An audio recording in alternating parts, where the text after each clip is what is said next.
My first words of the morning, once again to you, dear viewer. Thank you for coming back and joining us on our one-of-a-kind show featuring artists from around the world, as you're going to see here. Ocote, Global South Series, doing it like no one else does. Welcome back, Artist Journal, December 21st, last day of fall, 2023, broadcasting from the inner half of the nervous system in Berlin, Germany. My name's Adrian Pocobelli, and welcome back. A one-of-a-kind show, I dare say, because of the people that are in it, and this kind of captures it to a certain degree. We've been following, you and me both, have been following this series, for those that have been watching for the last few weeks, this AI art series, these AI paintings by Ocote, is how I would pronounce it. And I just think they're so topical, so fun. You know, part of, the joy of art for me is a kind of, commentary on the world we live in. It's not simply a, delightful pleasure. It's not simply about the beauty. It's also commentary on the world is kind of what makes some art, a lot of art, important. And I would argue we have commentary on the world here with Ocote's work. And let's just look at the title. It's a pretty, I'm sitting here in the West, and they will have their revenge. I'm getting a little worried. Over here. Because what if, and I suspect Ocote is maybe, perhaps, capturing some of the spirit that is out there. So it's, so here it is. Ocote, edition of 13, 2 Tezos 50 cents. And however, it is not the commentary that grabbed me on this. It really was the painting. It was the technical, and when you have the technical kind of just it's almost like a National Geographic. It reminds me of a cover of National Geographic, but done differently.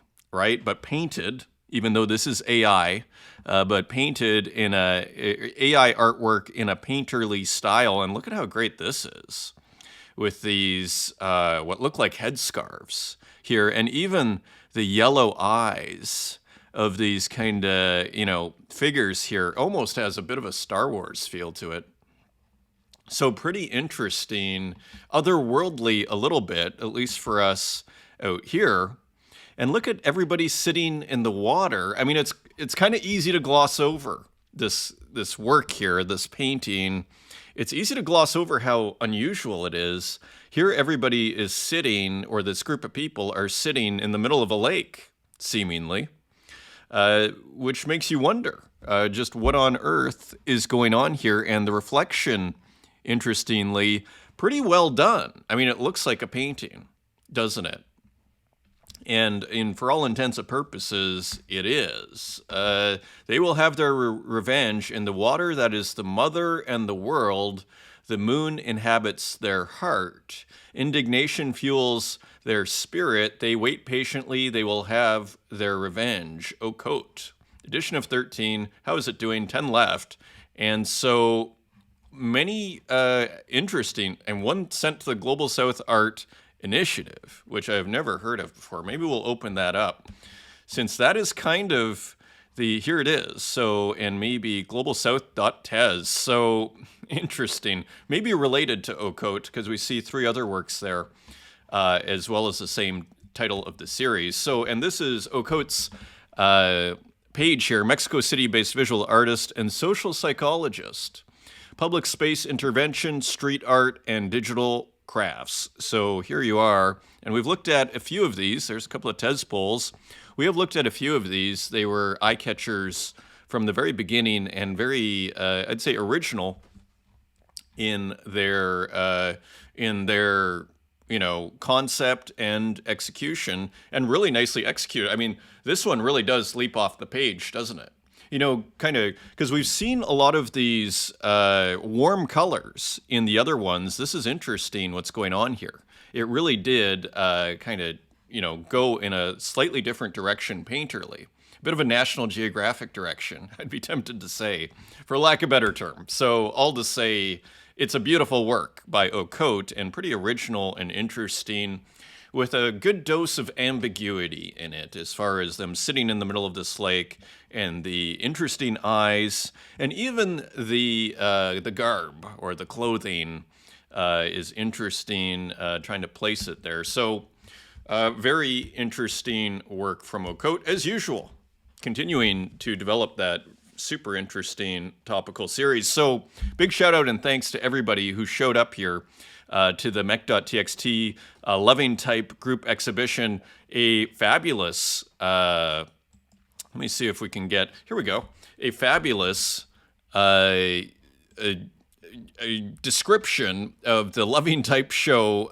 We had artists who were in it, some of the partners of mech.txt at the studio they run in Indonesia, and also mech.txt's sister, and a great discussion on hieroglyphs and how, interestingly, how Mechting font weirdly is a very similar process to hieroglyphs. And just a small little tidbit, sometimes they're called hieroglyphics. They're actually hieroglyphs.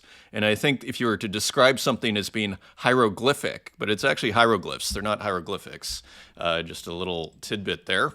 So I've heard from, actually I was going to bring this up, and here actually is, that I've heard from a teaching company series. I'm going to show it to you, actually. I'm going to bring it up. And here is the series, actually, just really quickly. So here's Monomech's font, so mech.txt's font. These are fabulous. These are very similar, weirdly, to hieroglyphs, and let me just explain how very quickly.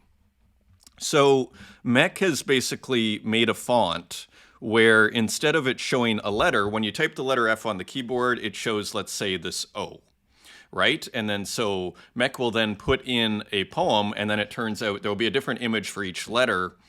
And so interestingly, if you were to read this out, if you knew what each image represented, the sound that it represented, you could actually read out this Desiderata Max Ehrmann statement here, interestingly. And that is how hieroglyphs work. As we're discussing in the spaces, the great discovery, the way they actually deciphered hieroglyphs was understanding that the images didn't represent the image inside, generally. I think there were a few exceptions, but generally speaking, the images represented sounds in hieroglyphs, in ancient Egyptian hieroglyphs. And so here, and that was the key to decipherment, which I think they did in the 18th century. Here, you actually see an analogous process where, these images really, if you're going to try and decipher this, what you need to know is that they represent sounds or letters, and that is how you can learn how to read this. So just kind of interesting there. So just a final thing on, hopefully I can minimize this. So just a final thing on how to navigate Mech's, see this? You go here, and then down you can go, and these are friends of Mech. Go back to the atrium, and then you can go to here, the Sandrock Studio, which are collaborators of Mech. And we looked at some of these works yesterday. So very cool. We talked to Tito.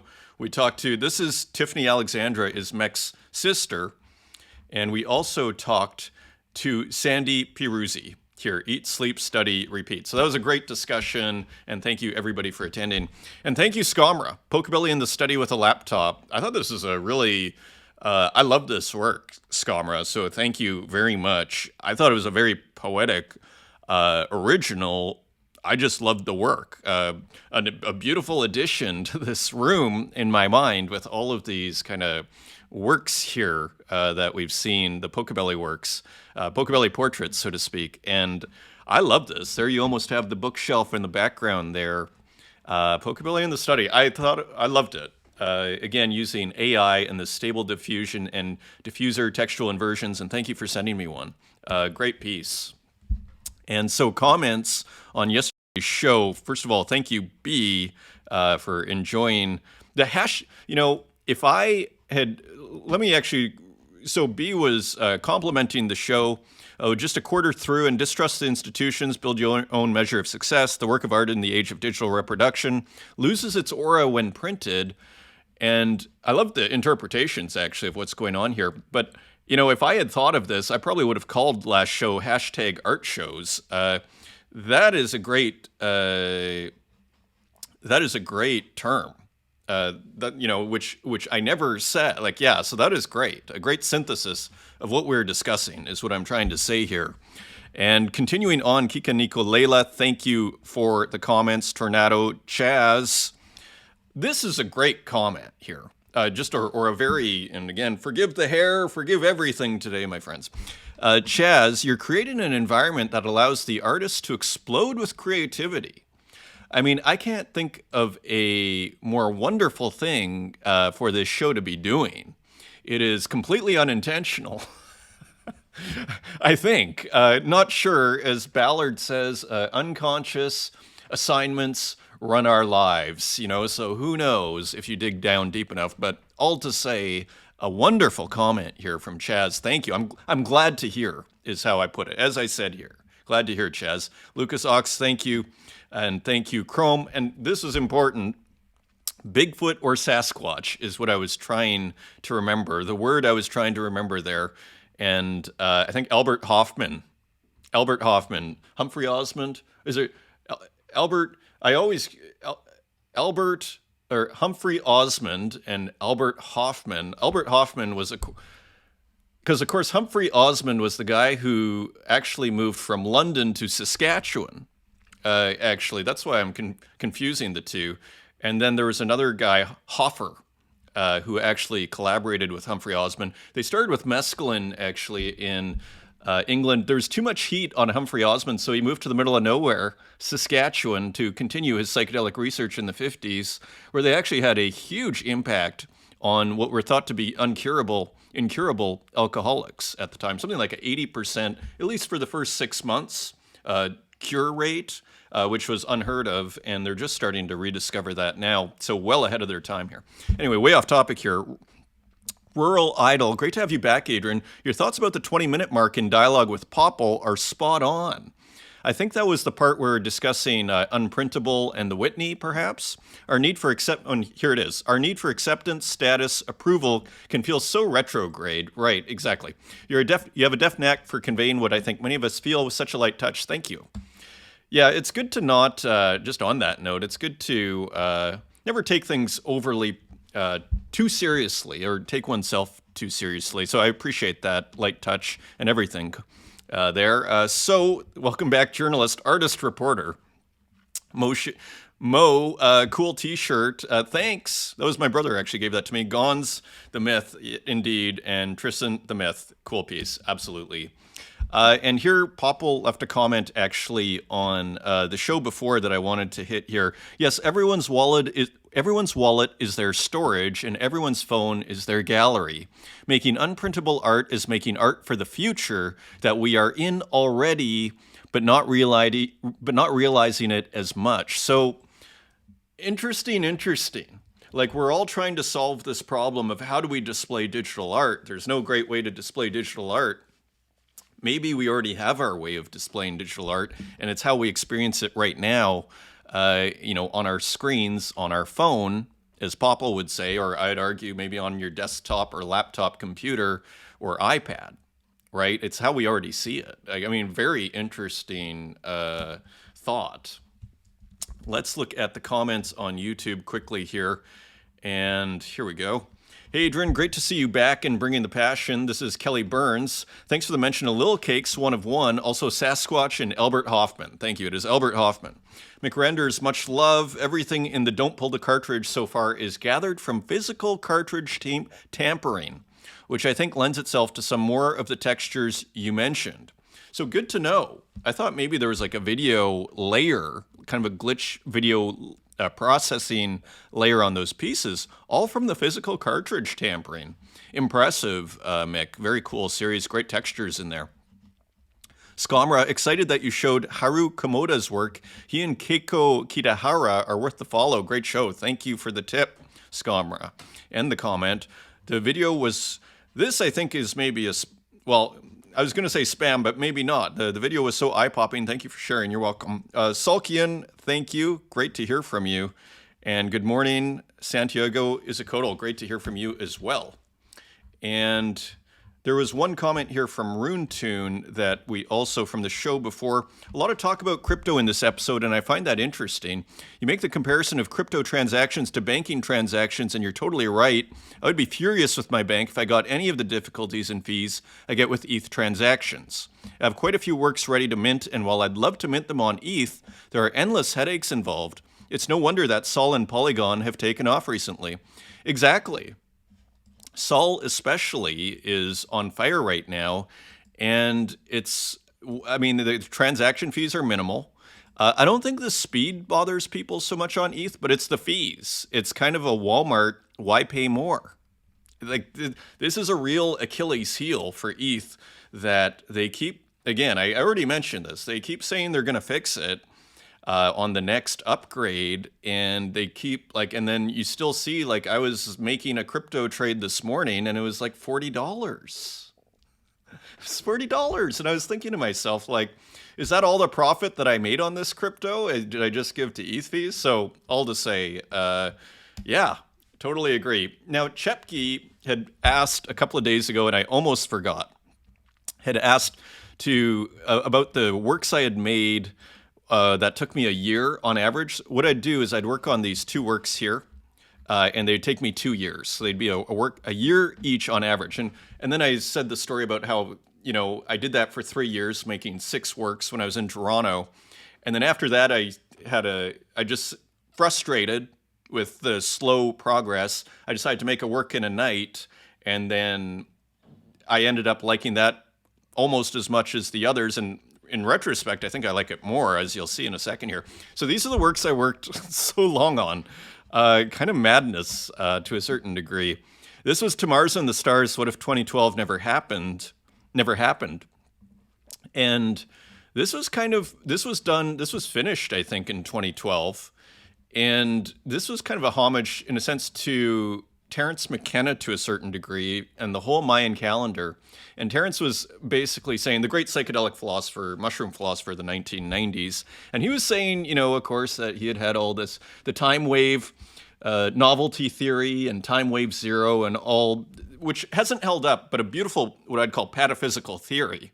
It's a wonderful pataphysical theory. It's kind of a beautiful piece of what I'd call fiction.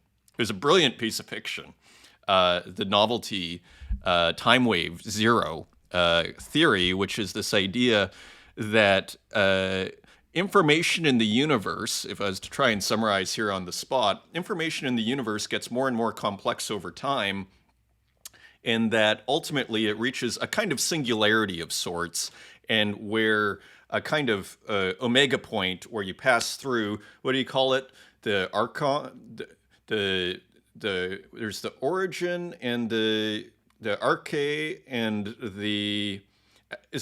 he called it the eschaton, where it reaches the end of history and then everything basically changes. Kind of ambiguous as to what that meant. Physical reality, does society change?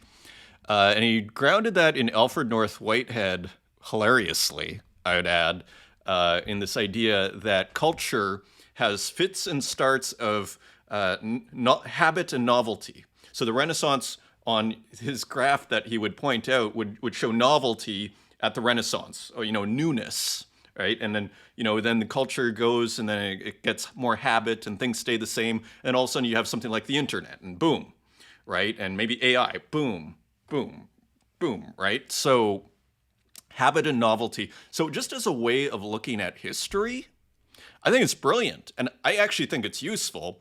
But all to say, this was kind of like my big question, what happens if 2012 never happened? And this painting was my answer, which was Tamar's and the Stars. Basically, we go to space, and here was Kalina, the world's best kind of soccer referee. Kalina wins the match, and there you have the Drudge Report there, who I considered at the time, I've changed my views on this since, but at the time, I considered the world's best news editor.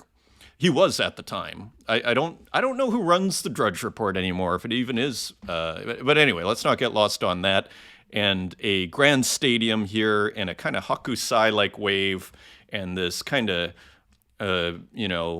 unknown, infernal unknown in the background here, with a little selection there, and a dolphin plane. Wild work. So that was the start of this visual novel here. I won't go in depth on each one.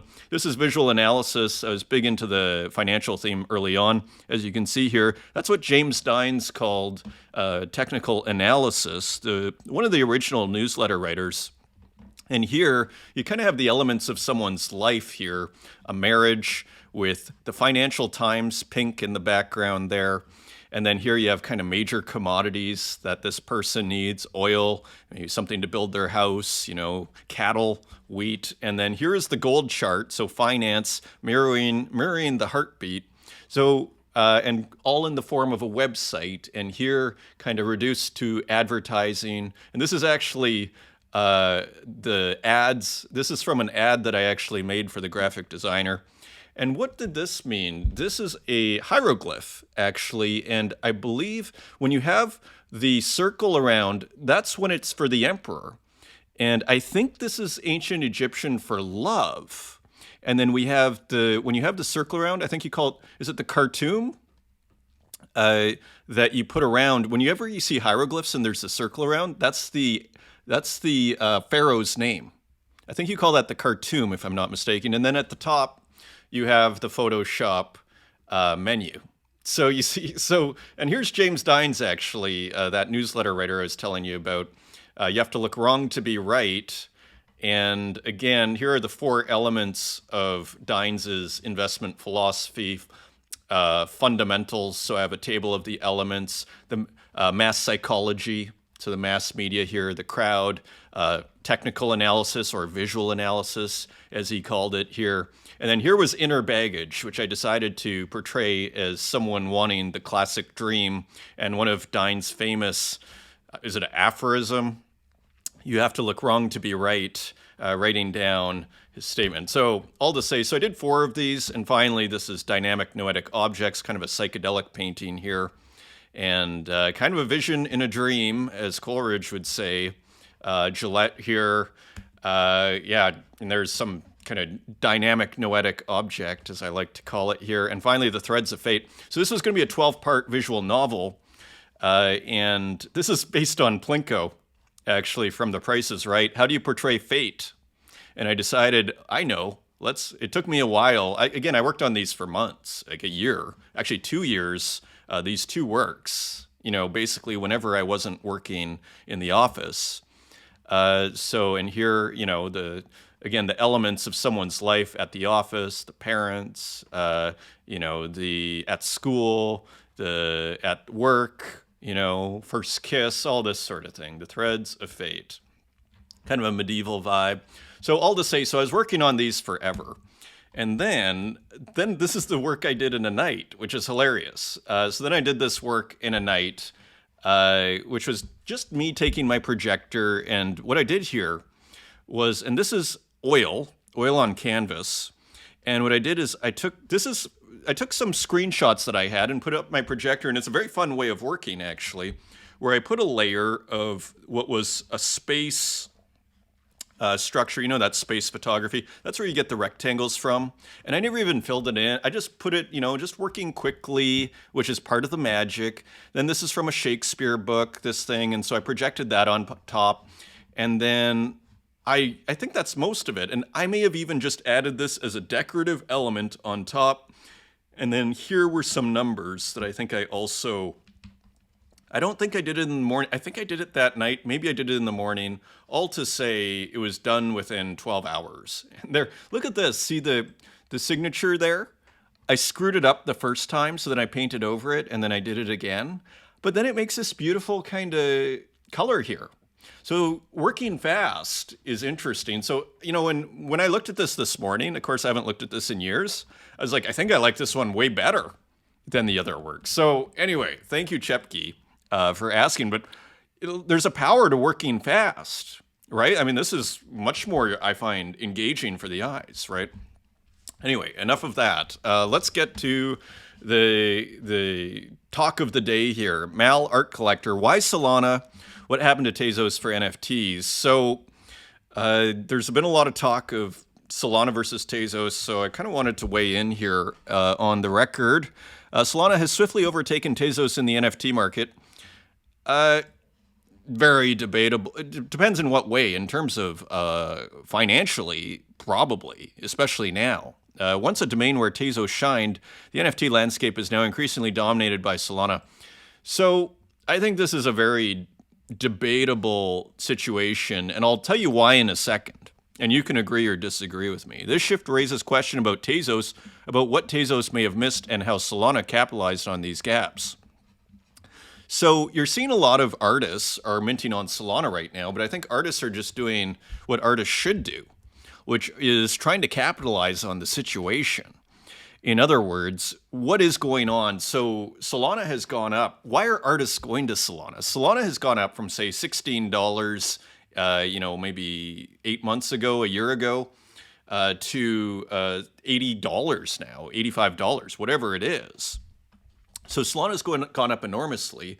And what happens when a crypto goes up is all of the art within that crypto ecosystem appreciates in value, because all of a sudden, let's say you were used to buying art at 1 sol, that was at $16. All of a sudden, that same work of art that you would have bought for 1 sol, you'd need to spend $80 or $85. And this is why I think, that's my reasoning why ETH art is so expensive in the 2021, because people were trading, buying and selling it for an ETH when ETH was like $80.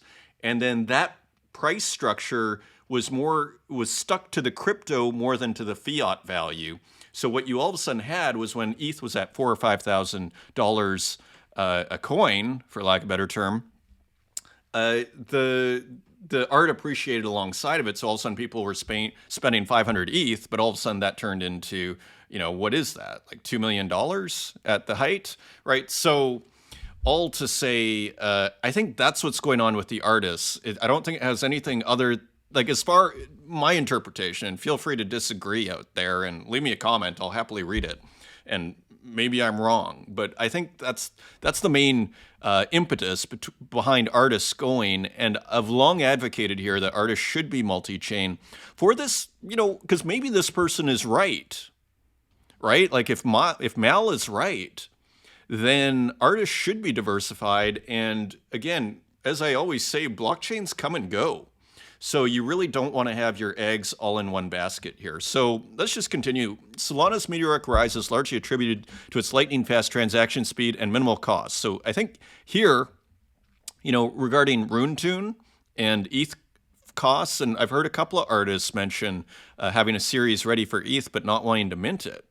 And I don't blame them, because it would probably cost you $50 or $60 US. I mean, that's a huge amount of money. This advantage starkly contrasts with Tezos, which, despite its strengths, lags in transaction efficiency. I don't think it's slow enough, though. I don't think it's the speed that are bringing the artists. I think it's the money.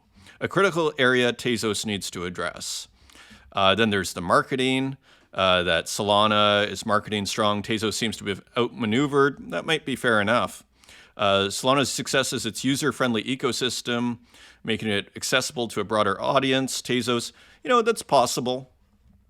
I don't disagree, but as far as, in conclusion, Solana's ability to outpace Tezos in the NFT arena serves as a wake-up call. Like this, again, like I would want to see, like, in terms of volume, how are you measuring the art versus the PFPs? And like, I find Tezos right now still resilient. And you'll notice a lot of the artists are still minting on Tezos as they mint on Solana, right? Because Tezos brings home the bacon for a lot of artists with these like editions, and then you sell them at $5 or $10 each. It's a very rich, strong, resilient market. So I don't see artists leaving Tezos. I see them also wanting to mint on Solana because there's money to be made there, is sort of what I see.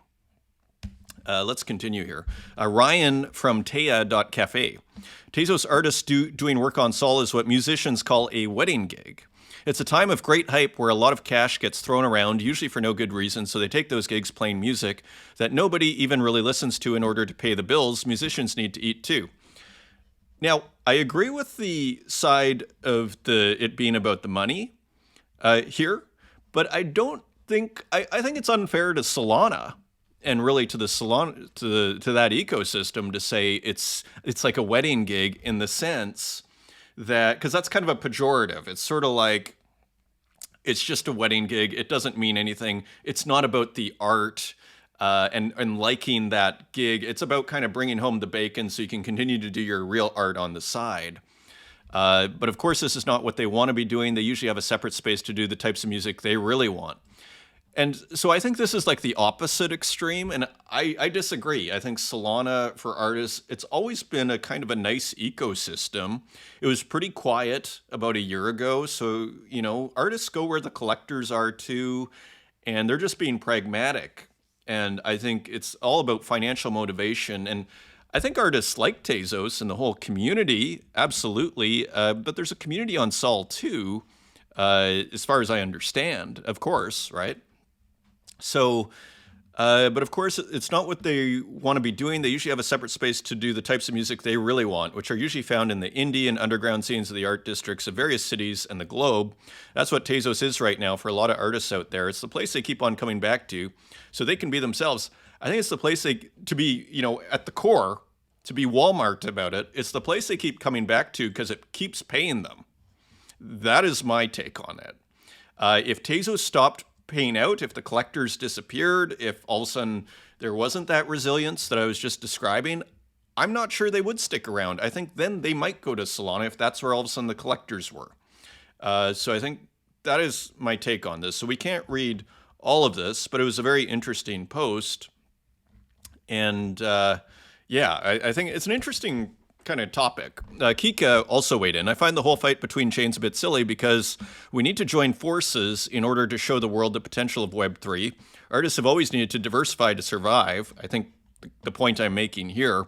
Each chain has pros and cons. The future is cross-chain, totally agree. Art is art no matter where it is minted. And we were talking with Luke 500 last week, and I asked him a question that I sometimes wondered to myself, which is, do you think the art in 100 years, or even in 20 or 50 years, do you think it's going to matter what chain the art was minted on? And he said no. And with a kind of a certain amount of, conviction. And I kind of like, that is how I was thinking like a year or 2 years ago as well. Now I don't know. But I thought that was quite interesting because if that's the case, if the chain doesn't matter, then really the value is on Tezos, isn't it? From a how much money you're going to spend for the art you're getting equation perspective. So finally here, maybe some collectors are pushing for one or the other because they have invested in this or in that. But honestly, that's a bit of whatever. A lot of platforms accept payment and credit card and or other coins. As we'll see here in a second, and I've even heard it's possible to bridge tokens from one chain to another. Is it true? If not, now surely one day. I'm pretty sure that's true. Finally, yes, I personally hate paying for gas or having complicated ways to get the money in my wallet, but I won't crucify the artists who still enjoy minting on ETH. It's their choice. Absolutely. Exactly. So it's kind of, it was interesting, like Claire Silver had that initiative where it was, here's a bunch of money for maybe 150 artists or so, if I remember correctly, to mint their work. I should have brought that tweet up here because that's interesting too. Like you see the problems that ETH is having right now, because why would an artist mint on ETH unless they kind of knew they were going to get something for it? So, you could lose $70 just like that as an artist. You put all this work in and then you're paying the chain and then nobody even wants to bid and all this sort of thing. But there are sales out there.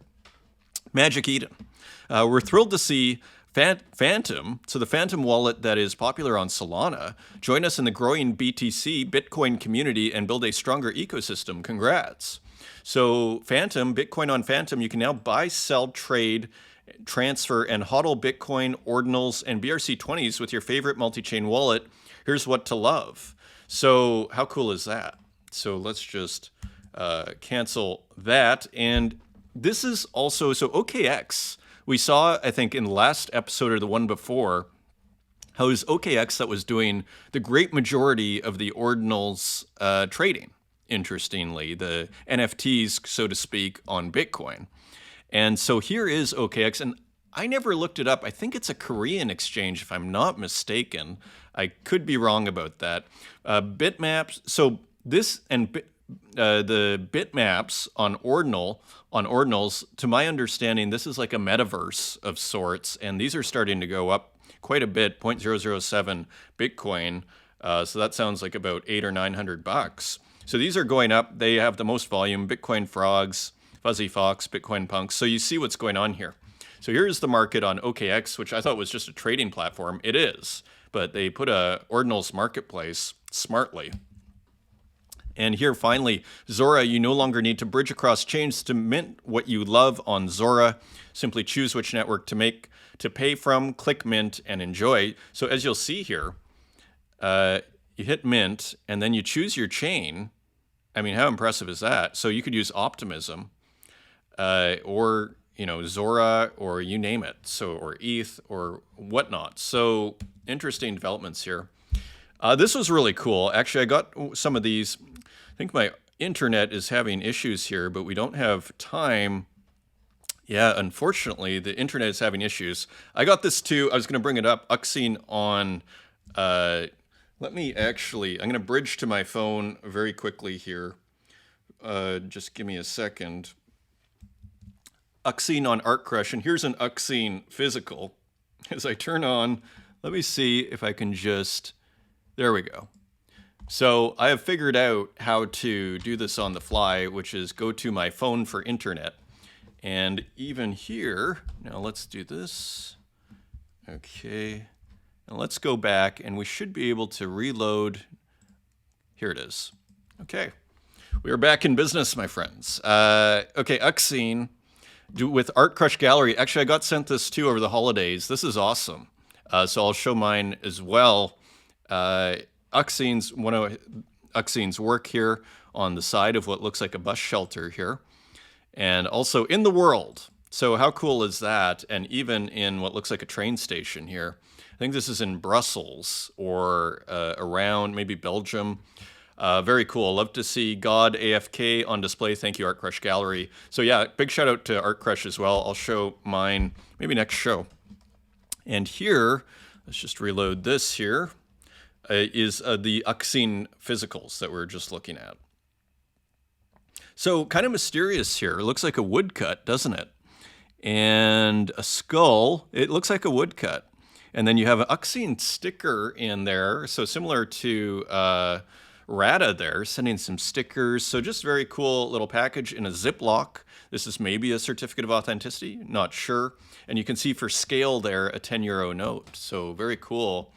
Preview there from Uxine. So Renish. So let's just hit. So very interesting work here from Renish. Let's get the. A more complex work from Renish. Let's get the title End of Pain. And let me see.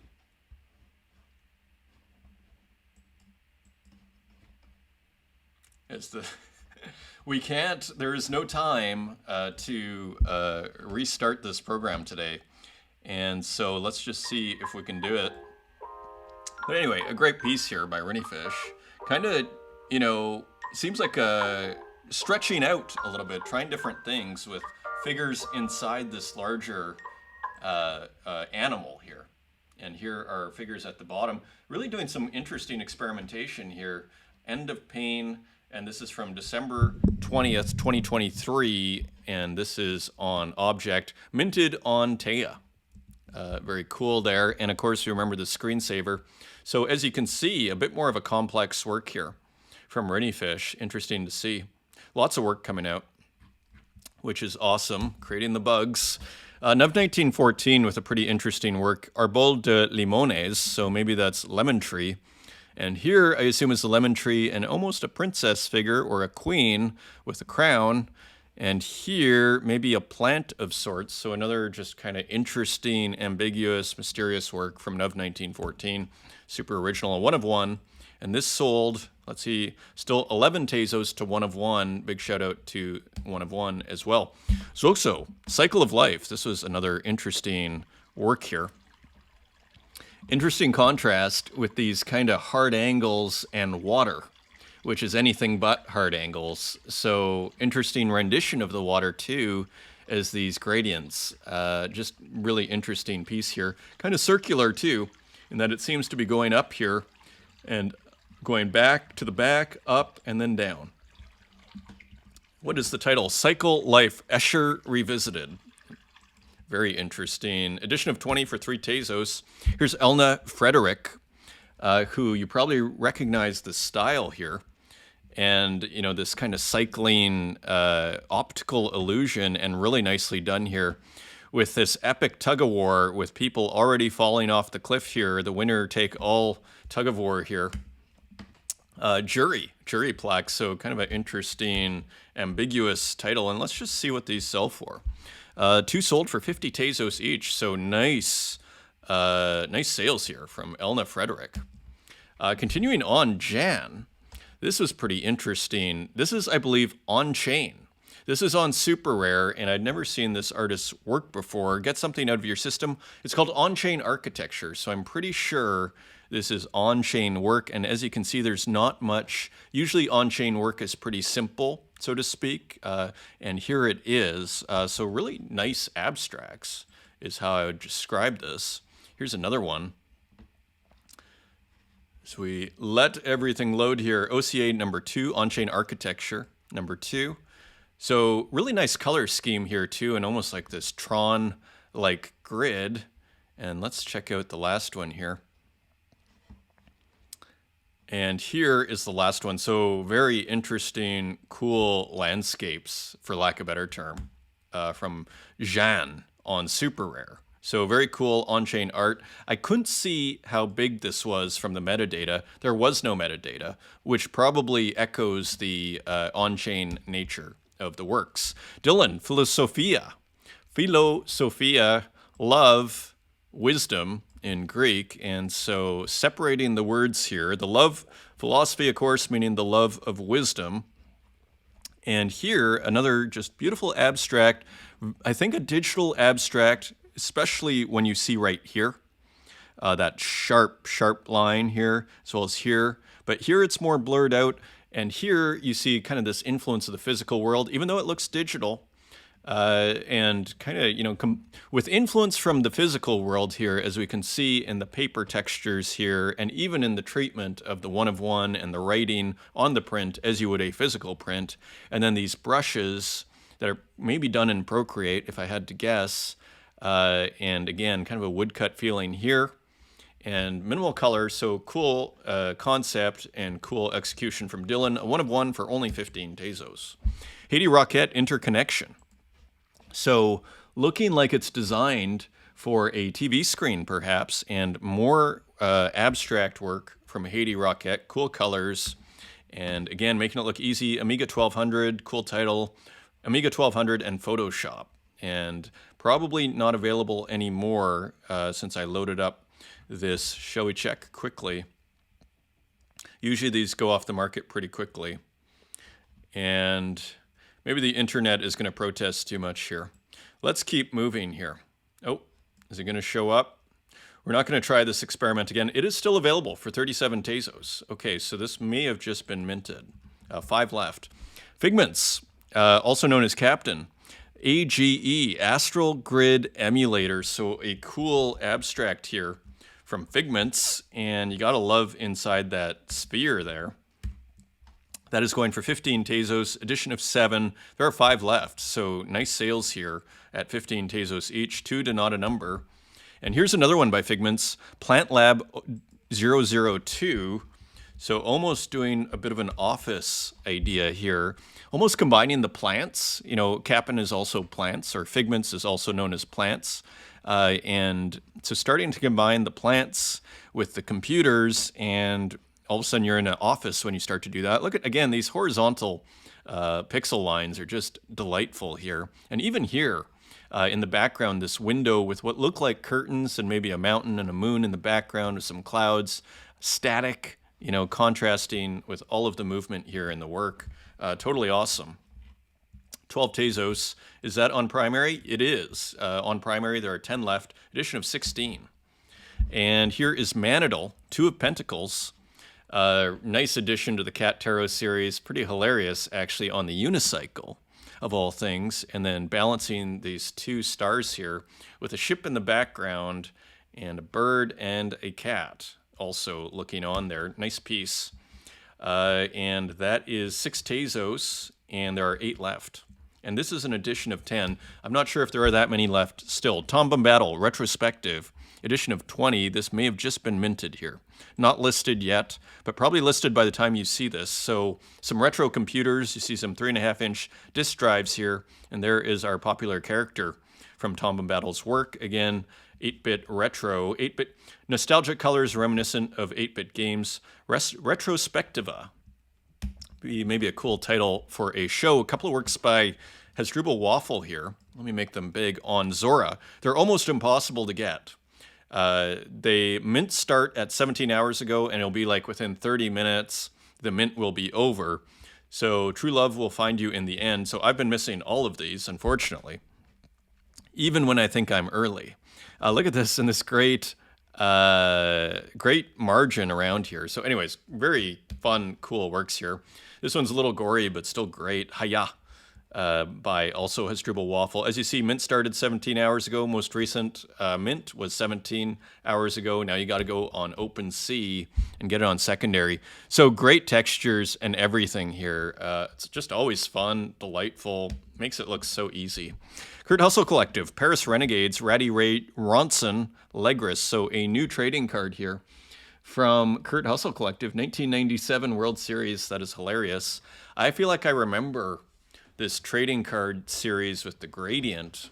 If there was that like a Don Russ, like one of their last editions? I think they went out of business eventually, Don Russ. But maybe this is just original to Kurt Hustle Collective too. Love the background on there too. Very cool. Rustic Digital Art, Mi Viejo y Yo, and what kind of looks like a Warhol figure and kind of looks like a Jack Nicholson figure and Pikachu with some math. I'm always a huge fan, actually, of math. I used to put a lot of math in my work, believe it or not, back in the day in art school, and even sometimes in the Peloponnesian War, you'll see that. Anyway, cool work here. Nicely painted hair from Rustic Digital Art. Nice brushstroke here, too. Always interesting, and just a cool digital painting. Available for $4.20, and there are 8 left on primary. Check out this awesome work by Runte. I love the care. So Runte is in creme de la creme and is celebrating his accession into the group there. Monopole 2023, Société Civile de la Crème, propriétaire Runte de la crème.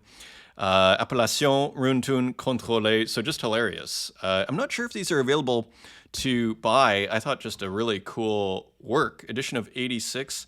Let's see if any have been. So none available yet, but they are coming.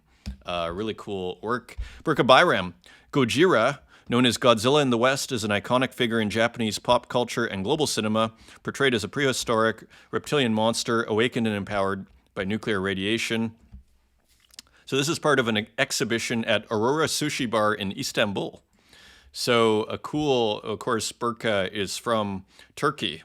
And so a cool rendition of Godzilla there in Burka's unmistakable style here. And cool work there. And here, another work by Pamelo. Another awesome, let me see if we can get the...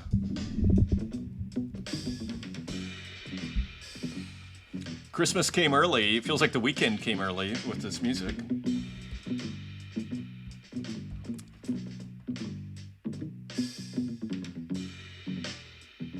Always a cool groove with Pamelo. Very cool series here. And that is, let's just see, it is only 2 Tezos, edition of 11. And here is Pamelo Cerrone, Magic Mash Pam Pam mixtape sampler DJ set.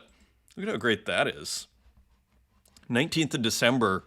So, you know, Pamelo Cerrone just keeps moving here, and it seems like this style works really well with like this kind of advertising. It feels like it works really well in advertising, and we saw it it looked like in a lineup for tickets. It was also some Pamelo Trone. So it continues here, just the super prolific artists there. We had a great space for those that are interested, great Twitter space while I was in Saskatoon 3 weeks ago or so. Chaz, sow the seeds, reap the memories. So another cool retro computer video game work by Chaz. And this time looking forward here, an interesting keyboard here. It almost looks like a gaming station of sorts, but here it looks a little more retro and a TV, glass of red wine, and a cigarette. So Seeds of Memories invites you to a nostalgic harvest moon, 3 Tezos 45 Tezos cents. Look at this minimal work by Pixel Dealer. Quiet, it is called, and what it looks like is a moon with maybe reflections on the water, I would think. And so just an interesting work. Maybe that's a boat? Hard to say. Interesting piece here by Pixel Dealer. Edition of 15, and they're listed at 15 times 15 Tezos. So interesting piece.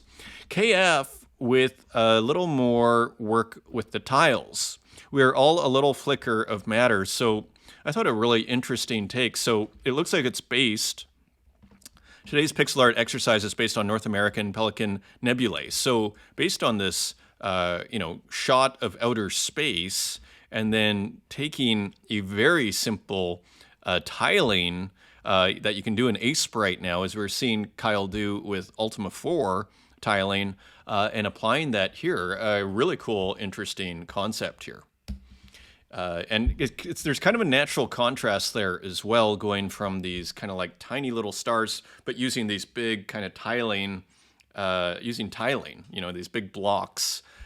Just a very interesting way of almost categorizing visual imagery, right? Because all of a sudden you go, okay, this is a few stars with some cloudy nebulae, more stars in the cloudy nebulae, and then you just start to, it's a way of abstracting from that image. Interesting work there. Retro Manny, so here are the works. Boss Fight, Tezpol. So here are the works. Is this sold out? Listings. Okay, it is already sold out here. Let's see if there's, so this is it. Use a barrel, roll left or right twice. So here it is, approaching the Tezpol. And we have another one here, Airspace, and let's play this one. And here, we saw a preview of this on the Twitter yesterday. So here are the works, power up. There's Retro Man. And so very cool there. And I think we have one more. Zavari Mountains. So as you see, different renditions of the video game here, which you start to wonder, this very well may happen at some point here. So anyway, cool work here by Retro Manny. As usual, this is still available for 3 Tezos, and there are 20 left. So cool work there. And continuing on, Elby, Santa Barbara. Look at this. So Elby's continuing to kind of break out. If Elby was like a stock or a crypto, I would say, back to our visual analysis theme, Elby is breaking out here. This is very interesting work, and it seems like he's breaking out from previous patterns here. This is great. Santa Barbara, very cool. Here's Klaus, Composition 09, and this series is also looking just super cool here. Very interesting stuff going on in the analog video glitch department. Also Klaus, Composition 8, another really nice work here.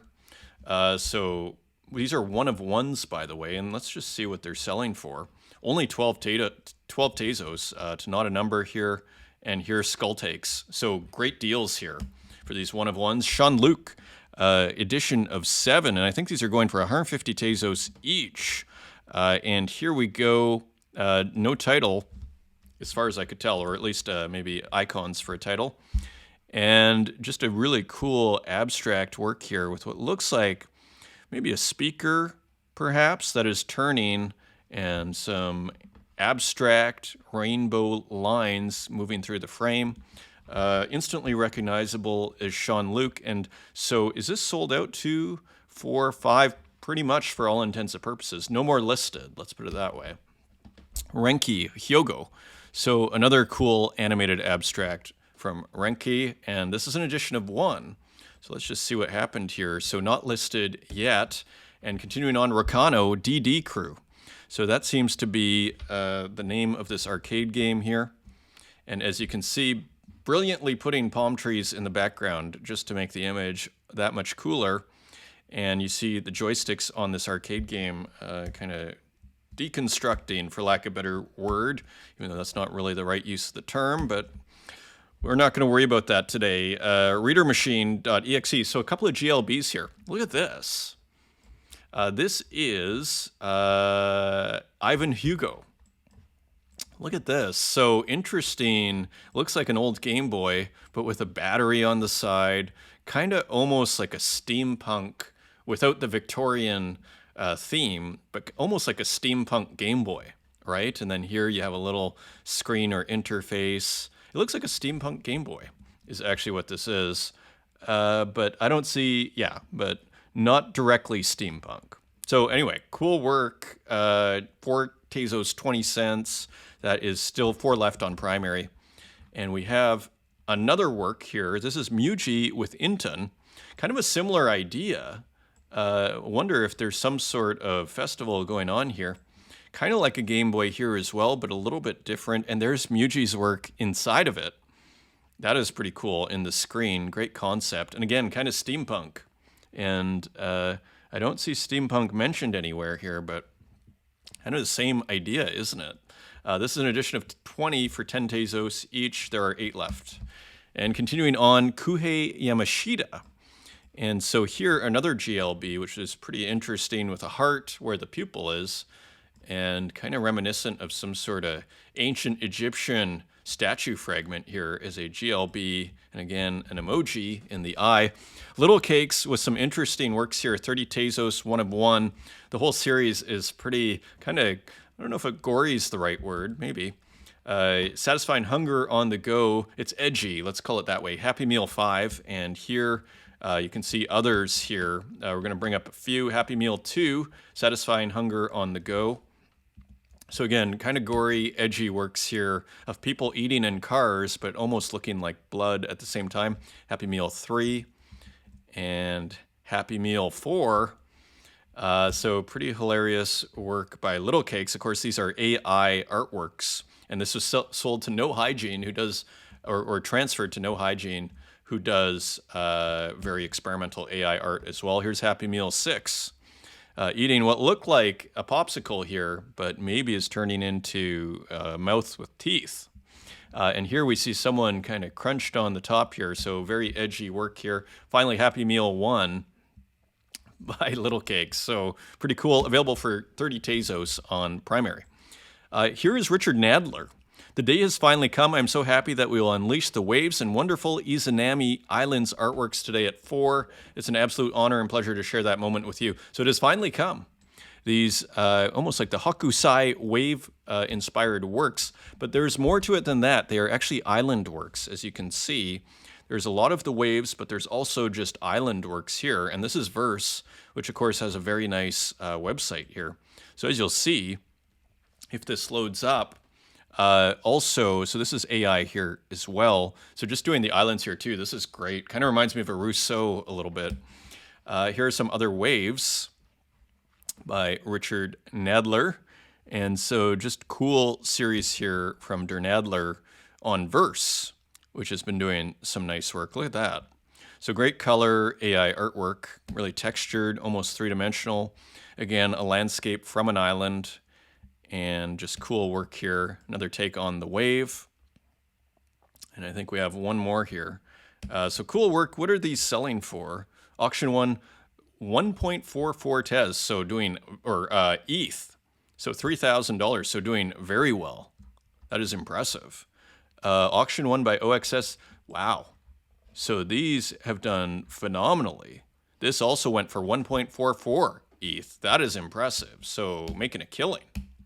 here on this series. Here is Strange Thing with an awesome, another awesome juxtaposition or combination of a baseball player, basically a baseball card, kind of an iconic looking, looks like Mickey Mantle or something, in the context of an oil painting. Of course, that's a Duomo in Florence in the background there, with this beautiful cracking oil paint. And even here, beautifully painted, I dare say, by Strange Thing. And here is another AI painting, Rabid Dog by Olivera Durdovic. And, I was thinking we were going to be at 40 minutes today, and here we are at an hour. But we are almost done. So Olivera Durdovic with another cool AI painting, Rabid Dog, nice and minimal. A lot of texture there. And here, as we go into the physicals, John Bergerman. Just an interesting artist here, I think, doing fairly well in the contemporary art world, in the trad contemporary art world. Just a cool, interesting artist. Again, this spray paint airbrush thing, that we see quite a few artists employing it, both digitally and physically. It seems, especially physically, seems to be a trend, doesn't it? Here is a beautiful drawing. Maggie Margaret Cowles, the Tasos and its dance partners. Look at how great this is. Just a beautiful work in colored pencils. Food is always an interesting topic. And let me just go through it here. I wonder, I have another work here. Is this the same artist? It is. Okay, Sauce Packet, Maggie Margaret Cowles. So again, a ketchup packet here. Just beautifully drawn, isn't it? Beautifully rendered. And here's Julian Pace, that could probably hang in the same show with a McDonald's drink. Kind of beautiful, non-finito, huge texture in this, in this paint that's circling. It, to me, what it looks like is someone who, they were going to do the background and they just stopped right there. They just said, you know what, this is done. If I keep going, it's not going to look as good, which is the case. They kind of rightly stopped here. It almost looks like the charcoal or the black paint is bleeding into the white there as well. So that looks like oil, if I had to guess. Nice kind of work, just a nice stroke down there. Really nice piece, Julian Pace. 2 words, made in America. And this is another artist, Morgan Voor Wilhelm Lundstrom, that we've been looking at here, doing these super interesting textile works here. Basically sewing into the canvas. More food, actually, of all things. I love that as a topic, food. That is your show, my friends. Thank you for joining me today. And until next time, take care.